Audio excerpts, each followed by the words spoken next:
لیکن کتنی کوانٹٹی کے اندر کی جائے گی اصل میں یہ اگین ایشو یہ تھا. ڈسپیوٹ ہو گیا تھا. ایران کہتا تھا کہ جتنی کوانٹٹی ہمیں الاؤڈ ہے ہم اسی کے اندر ہیں, اور وہ یہ بھی کہہ رہے تھے کہ ہم سول نیوکلیئر جو ہے نا اس کے حوالے سے کریں گے. IAEA کی جانب سے بھی اس میں متضاد بیانات ہمارے سامنے آئے اس کی وجہ یہ ہے ہیں, کہ ان کے بھی دیکھیں جو وزٹس ہوئے اس حوالے سے بھی.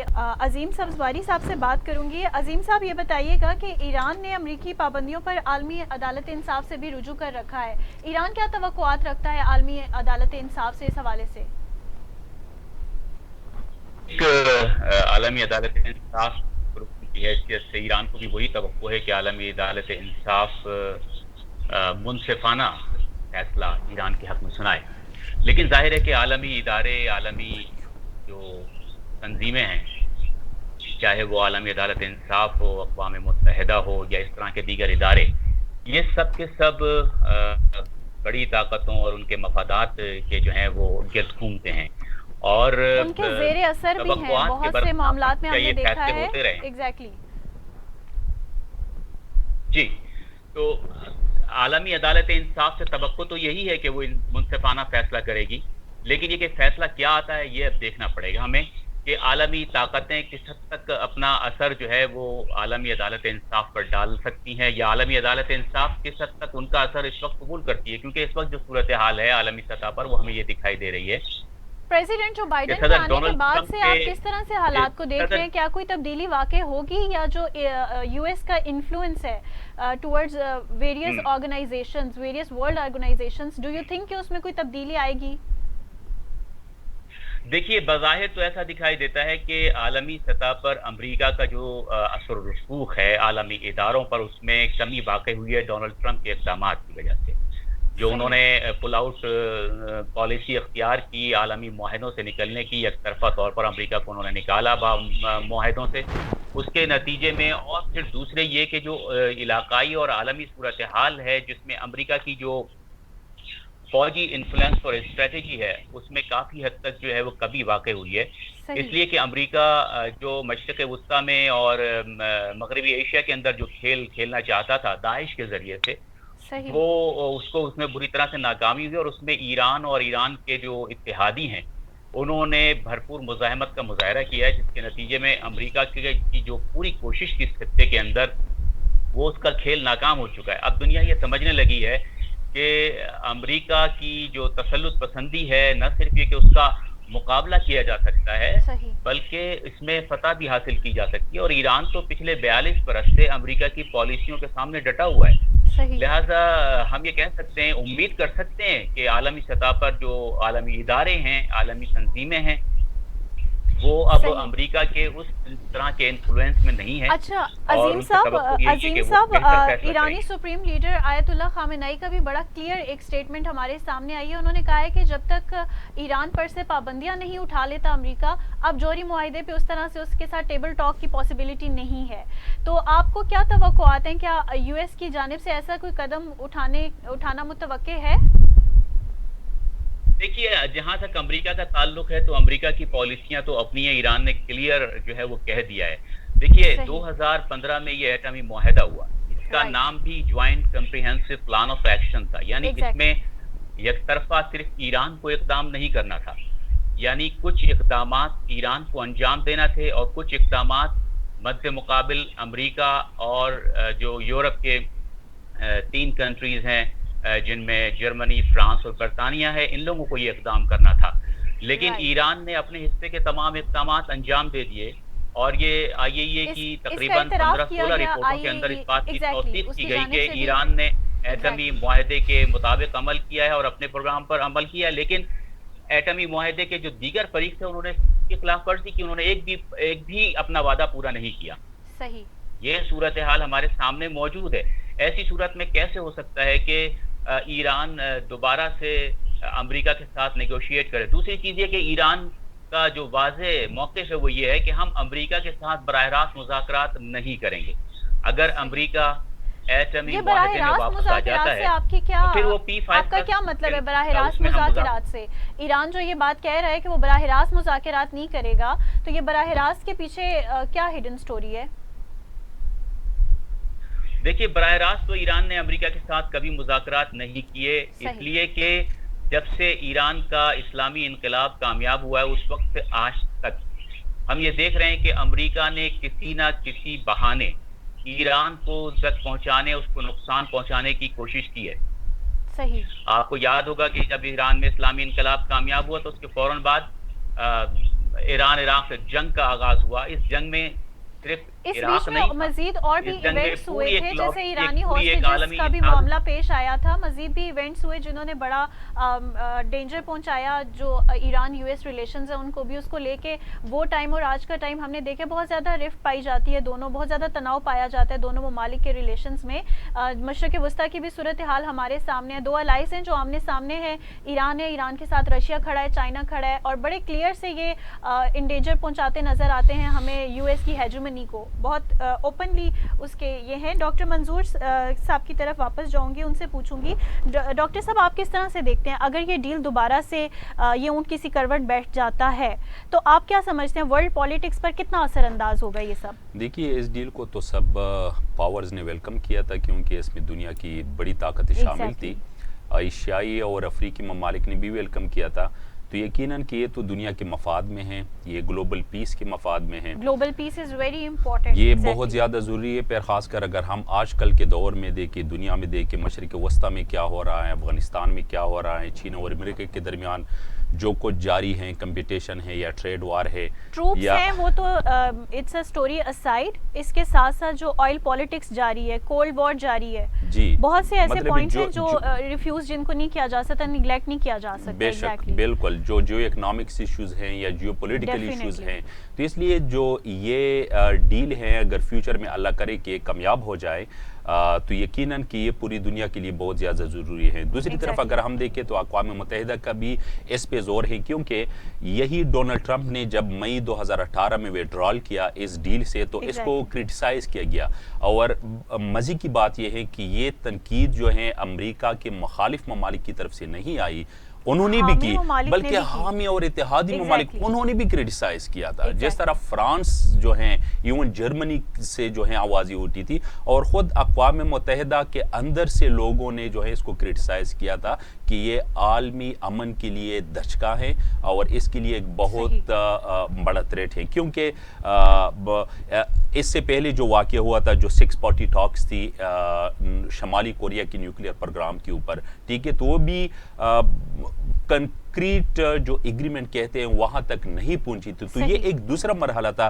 یہ بھی اگر فیلئر کا شکار ہوا تو یقیناً کہ اس کا کریڈٹ بھی امریکہ کو جاتا ہے کیونکہ امریکہ کی طرف سے انیشیٹو بھی لیا گیا تھا، پلس جو اور اس کے علاوہ جو 5 کنٹریز تھی امریکہ کے علاوہ، اور امریکہ نے ویڈرال بھی کیا. تو اگر مستقبل میں کوئی اس طرح کا فیصلہ ہوتا ہے اور کوئی معاہدہ جو ہے باقاعدہ اس پہ دستخط ہوتے ہیں تو یقیناً کہ پوری عالمی برادری کی طرف سے جو ہے اس کو ویلکم کیا جائے گا. لیکن میں ساتھ کہوں کہ اس کے لیے ضروری ہے کہ جو بڑی طاقتیں ہیں یہی ایسی معاہدے میں جو شامل تھی، امریکہ، P5+1، یورپین یونین وغیرہ، ان کو بھی اقدامات اٹھانے چاہیے کیونکہ ایک اسلامی انقلاب ایران میں آنے کے بعد سے جو ایران کے ایسٹس کو فریز کیا گیا تھا، جو وہاں پہ ایکسپروپریشن ہوا تھا، ایکسپروپریشن مطلب ہے کہ لائسنسز کو منسوخ کیا گیا تھا، ایران کا بائیکاٹ، ٹریڈ بائیکاٹ کیا گیا تھا، ایران کی آئل پہ پابندی لگائی گئی تھی، بہت زیادہ، جی ہر طرح سے.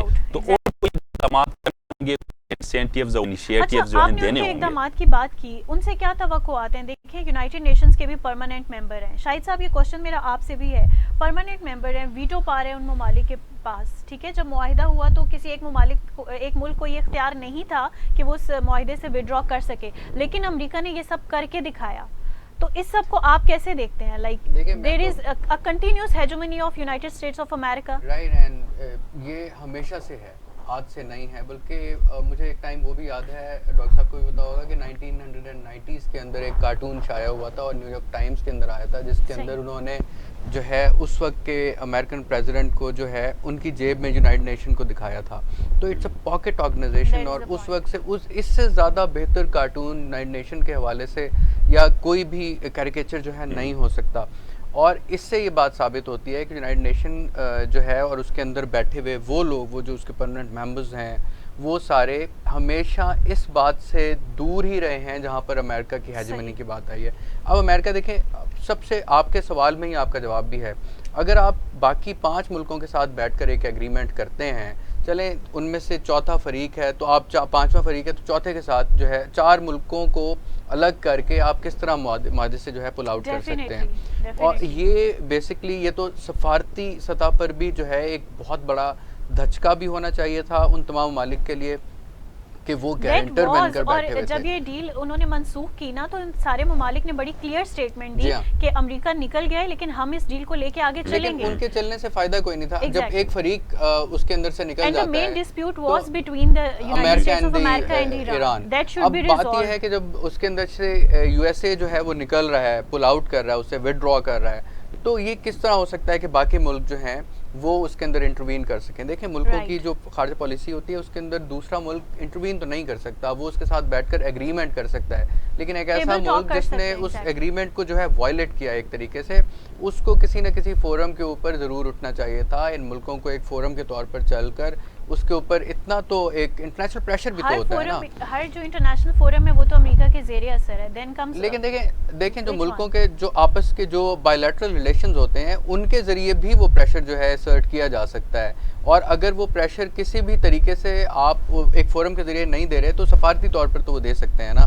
اگر ڈونلڈ ٹرمپ بیٹھ کر یہ بات کرتے تھے کہ وہ کسی 2 ملکوں کے درمیان ایک تنازع کو حل کر سکتے ہیں, آپ جانتے ہیں میں کس طرف اشارہ کر رہا ہوں, تو وہ یہ بھی تو کر سکتے تھے کہ وہ اپنا ایگریمنٹ جو ہے اس کے اوپر چل سکتے تھے. لیکن دیکھیں ایک ہوتی ہے پریکٹیکلٹی, ایک ہوتی ہے پالیٹکس. جو انٹرنیشنل پالیٹکس ہے اس کے اندر آپ نے ملکوں کے ساتھ چلنا ہوتا ہے. لیکن ٹرمپ نے بالکل ایک نیا چیپٹر کھولا اس دنیا کے اندر کہ اگر آپ ایگریمنٹ کرتے ہیں تو اس سے اکیلے باہر نکل جائیں, اور آپ کو اگر کوئی کچھ کہے گا تو آپ کہیں گے کہ ہم آپ کے ساتھ بائیلیٹرل ریلیشن جو ہیں ان کے اندر ان کو بھی منقطع کریں گے, اور ان کے اندر بھی ہم کوئی جو ہے اس طرح کی چیز لائیں گے کہ آپ کو مشکل ہوگی اس سے. پھر چونکہ ہم پہلے یہ بات کر چکے ہیں کہ ہر ملک کی ایک اس کا بھی نیشنل انٹرسٹ ہوتا ہے, تو کوئی بھی کنٹری ایسا جو کہ کسی دوسرے ملک کو بلا وجہ تو بہرحال پریشرائز نہیں کر سکتا اور زیادہ پریشرائز بھی نہیں کر سکتا. ایک ایگریمنٹ اور ایک فورم کے ذریعے جو ہے یہ سارا کچھ کیا جاتا ہے. میں یہ سمجھتا ہوں کہ اس ایگریمنٹ کو دوبارہ ہونا چاہیے, یہ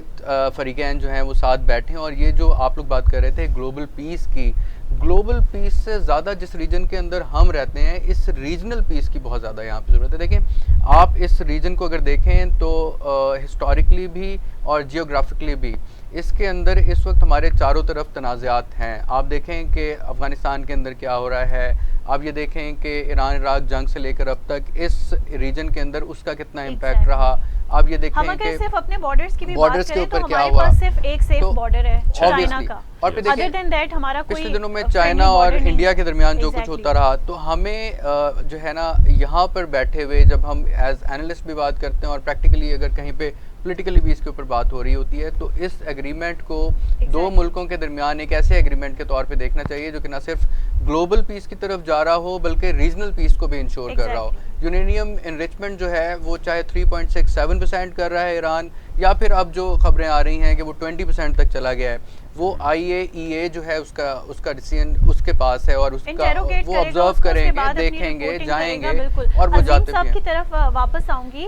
عظیم صاحب آپ یہ بتائیے گا کہ صدر حسن روحانی جب یہ ڈیل کرنے لگے تھے تو بڑا انتھوزیازم تھا ان کے اندر اور بڑا پازیٹیو لے کے وہ اس ڈیل کو چلے تھے, لیکن جو اگین اسی ٹائم پہ دوسری طرف ایران کے سپریم لیڈر آیت اللہ خامنئی ہمیں بہت کلیئر اس پہ سٹانس رکھتے دکھائی نہیں دیے, اگینسٹ تھے اس ڈیل کے کہیں نہ کہیں.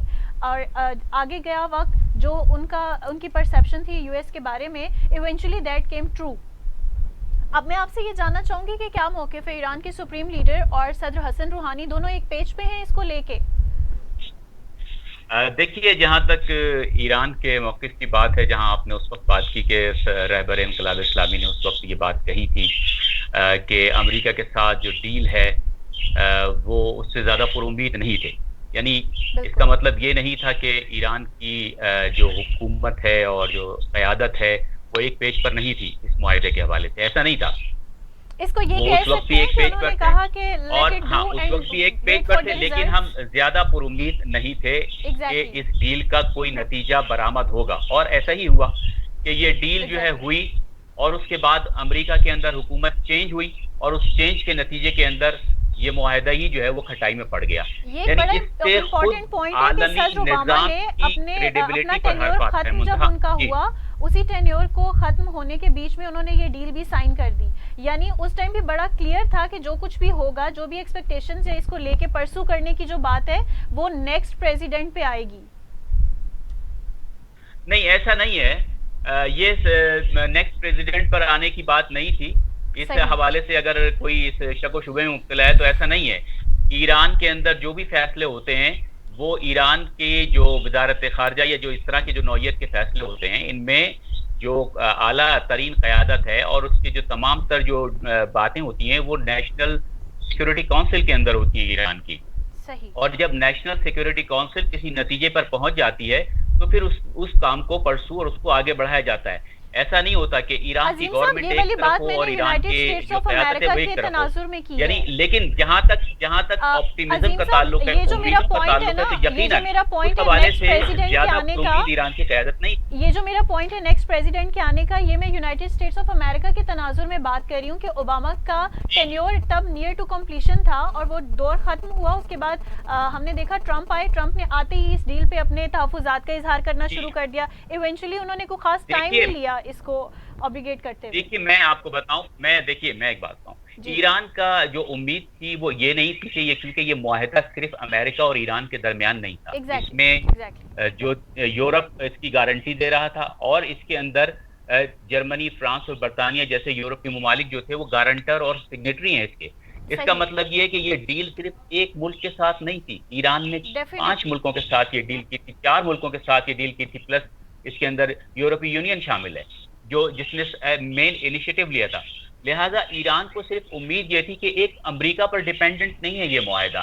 اگر ایران کو امریکہ اور سے ہی کوئی خاص براہ راست ڈیل کرنی ہوتی تو پھر ان 4 ممالک کی ضرورت ہی نہیں تھی, اور ایران نہ اس کا یہ بات کرتا. ایران چاہے تو ایران امریکہ سے براہ راست مذاکرات کر سکتا تھا, لیکن ایران کی چونکہ مین اسٹریم پالیسی کے اندر امریکہ کے ساتھ براہ راست مذاکرات ہیں ہی نہیں. لہٰذا ایران نے اس کو پوری طرح سے واضح کر دیا, اور یہی وجہ تھی کہ ایران نے صرف اب براہ راست امریکہ کے ساتھ مذاکرات کرنے کے بجائے 5+1 گروپ کے ساتھ مذاکرات کو ترجیح دی. اس کی بنیادی وجہ یہ تھی کہ ایران کو امریکہ پر اعتماد نہیں ہے, اور اس کا نتیجہ سامنے آیا ہمارے کہ امریکہ نے یک طرفہ طور پر ایٹمی معاہدے سے خود کو علیحدہ کر لیا, اور یورپی ممالک کے جو خود مختاری اور جمہوریت اور یوں کہیے کہ جناب اپنی خارجہ پالیسی میں انڈیپینڈنٹ ہونے کا دعویٰ کرتے ہیں, جو گارنٹر تھے اس معاہدے کے, انہوں نے بھی اس میں کچھ بھی نہیں کیا اس معاہدے کو سیو کرنے کے لیے سوائے زبانی جمع خرچ کے. اسٹیٹمنٹس انہوں نے دیے, اچھے اسٹیٹمنٹس دیے امریکہ کے, لیکن وہ نہ تو امریکہ کو پریشر کر سکے, نہ وہ امریکہ کو اس بات کا پتہ کر سکے کہ وہ ایران کے ساتھ ڈیل سے باہر نہ نکلے. کوئی پریکٹیکل قدم تھا جو وہ اٹھا سکتے تھے ممالک, لیکن انہوں نے نہیں اٹھایا؟ جی بالکل. دیکھیے پریکٹیکلی اگر یورپ والوں میں البتہ میں یہ سمجھتا ہوں کہ یورپ میں تو اتنا دمخم ہے ہی نہیں. بظاہر ان کی اس ڈیل سے ثابت ہو گیا کہ وہ امریکہ کے پوڈل ہیں, اور اس سے زیادہ ان کی کوئی حیثیت نہیں ہے. یعنی 5+1 گروپ سے جس وقت ایٹمی معاہدے سے امریکہ نے وڈرا کیا, اس وقت انہوں نے بہت سارے وعدے کی ایران کے ساتھ, لیکن ایران کے لیے کم ترین مالیاتی نظام انسیکس کو وہ فعال نہیں کر سکے, کیونکہ امریکی سینکشنز ان کو اس بات کی اجازت نہیں دیتی, امریکی پابندیاں ان کو اس بات کی اجازت نہیں دیتی. اس کا مطلب یہ ہے کہ یورپ کے اندر اقتصادی, سیاسی اور فوجی لحاظ سے اتنی سخت نہیں ہے کہ وہ امریکہ کی جو عائد کردہ پابندیاں ہیں یا اس کا تسلط جو ہے یا اس کی جو منشا ہے اس کے خلاف کوئی قدم اٹھا سکیں. اچھا عظیم صاحب, میں آپ سے ایک اور بات بھی جاننا چاہوں گی اس پوائنٹ سے تھوڑا سا سلائٹ, ہم تھوڑا اگر سائڈ پہ خود کو رکھیں.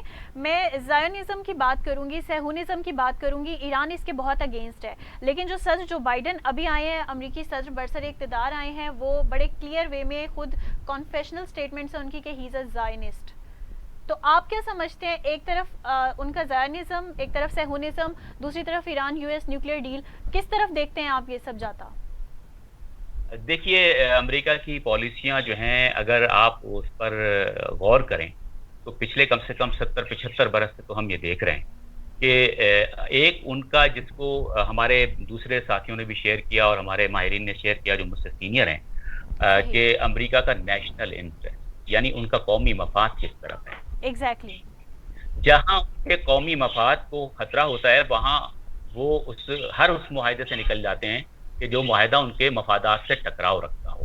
وہ صرف اسی حد تک کسی بھی معاہدے پر، کسی بھی قانون پر، کسی بھی عالمی ضابطے پر عمل کرتے ہیں جب تک کہ ان کے مفادات کو خطرہ نہ ہو. جہاں ان کے مفادات کو خطرہ ہوتا ہے تمام عالمی ضابطے اور تمام عالمی قوانین، اصول سب وہ پامال کر دیتے ہیں، اور اس کی مثال حالیہ برسوں میں نظر آتی ہے. دوسرا، امریکہ کی جو پالیسی ہے اس کا بنیادی عنصر صہیونزم یا اسرائیل کی سیفٹی اور سیکیورٹی ہے.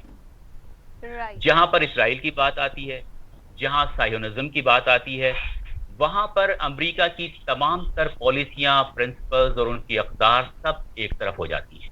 اور اس کا مشاہدہ آپ دیکھ سکتے ہیں پچھلے 70 برس میں فلسطینیوں کے ساتھ انہوں نے کیا کیا ہے. آپ یہ دیکھیں کہ جب جب انہوں نے فلسطینیوں کو ڈیل پر آمادہ کیا، تب تب فلسطین کی سرزمین جو ہے وہ چھوٹی ہوتی چلی گئی ہے. اس سے ظاہر ہوتا ہے کہ امریکن پالیسیز اگر وہ کچھ بیان بھی دیتے ہیں، امریکن پریزیڈنٹ یا امریکی عہدیدار اسرائیل کے خلاف یا اسرائیل کے حوالے سے، تو وہ بھی صرف اور صرف بیان کی حد تک ہوتا ہے. عملی طور پر وہ وہی کرتے ہیں کہ جو اسرائیل کا انٹرسٹ ہے. لہذا اگر اس وقت جو بائیڈن صاحب جو ہیں وہ کچھ بیان دے دیں زائونزم کے حوالے سے یا کسی اور حوالے سے، میں نہیں سمجھتا کہ امریکہ کی پالیسیز کے اندر کوئی تبدیلی آئے گی. یہ بیان کی حد تک یقیناً ہو سکتا ہے، کچھ ٹیکنکس بدل سکتی ہیں امریکن پالیسیز کی. یعنی یوں سمجھیے کہ جیسے ایک زمانے میں مثلا اگر ڈیموکریٹس میں ہیں وہ جنگ کو ترجیح دیتے تو ممکن ہے کہ وہ اب سفارتکاری کو ترجیح دیں، لیکن سفارتکاری کو ترجیح کا مقصد یہ نہیں ہے کہ میں ڈاکٹر منظور صاحب سے یہ کوشچن کروں گی، پالیسی وہی رہے کا تذکرہ کیا. ڈاکٹر منظور صاحب سے جانوں گی کہ انہوں نے زائونزم کا تذکرہ کیا، انہوں نے پیس کا تذکرہ کیا. آپ سے میں یہ جاننا چاہوں گی آپ کس طرح سے دیکھتے ہیں جو ایک طرف پیلسٹینین ایشو ہے، دوسری طرف مشرق وسطیٰ میں بڑھتا امریکی اثر و رسوخ ہے، دو کہ اس کی جانب سے بھی بیان آ رہے ہیں کہ جو ہم ٹروپس بھی واپس بلانا چاہ رہے ہیں. اگر وہ ایسا کرتا ہے تو ڈیفینیٹلی ایران کو بھی ایک گرین سگنل ملتا دکھائی دے گا، ایٹ لیسٹ یلو سگنل تو ہوگا نا. ٹھیک ہے، تو اس کو آپ کس طرح سے دیکھتے ہیں؟ یہ زائونزم کس قدر اثر انداز ہو سکتا ہے ورلڈ پیس پہ، مشرق وسطیٰ کی صورتحال پہ، اینڈ دین ایران کے ساتھ جو بات ہے امریکہ؟ دیکھیے امریکن فارن پالیسیز میں اسی جو زائونزم فیکٹر ہیں ایک بہت بڑا ہے. تو جب ٹرمپ نے ویڈرا کیا تھا وہ بھی نتنیاہو کے سپیچ کے ایک ہفتے بعد ویڈرا کیا تھا. تو یہ ساری چیزیں ہیں جو کہ یہاں پہ بھی اثر انداز ہو سکتی ہیں. اور اس سے پہلے جو گرین سگنل اگر مل گیا، کوئی اس طرح کے اقدامات کیے گئے امریکہ کی طرف سے مشرق وسطیٰ میں، افغانستان میں یا کسی اور ریجن میں، پھر ایران جو ہے آگے پیس کی طرف بڑھ سکتا ہے. نہیں کیے گئے تو ظاہر ہے پھر جو آج کا دن ہے یا ایون اللہ نہ کرے اس سے بھی بدتر صورتحال پیدا ہو سکتی ہے اور یہ معاملہ اور پیچیدگی کی طرف جو ہے بڑھ سکتا ہے.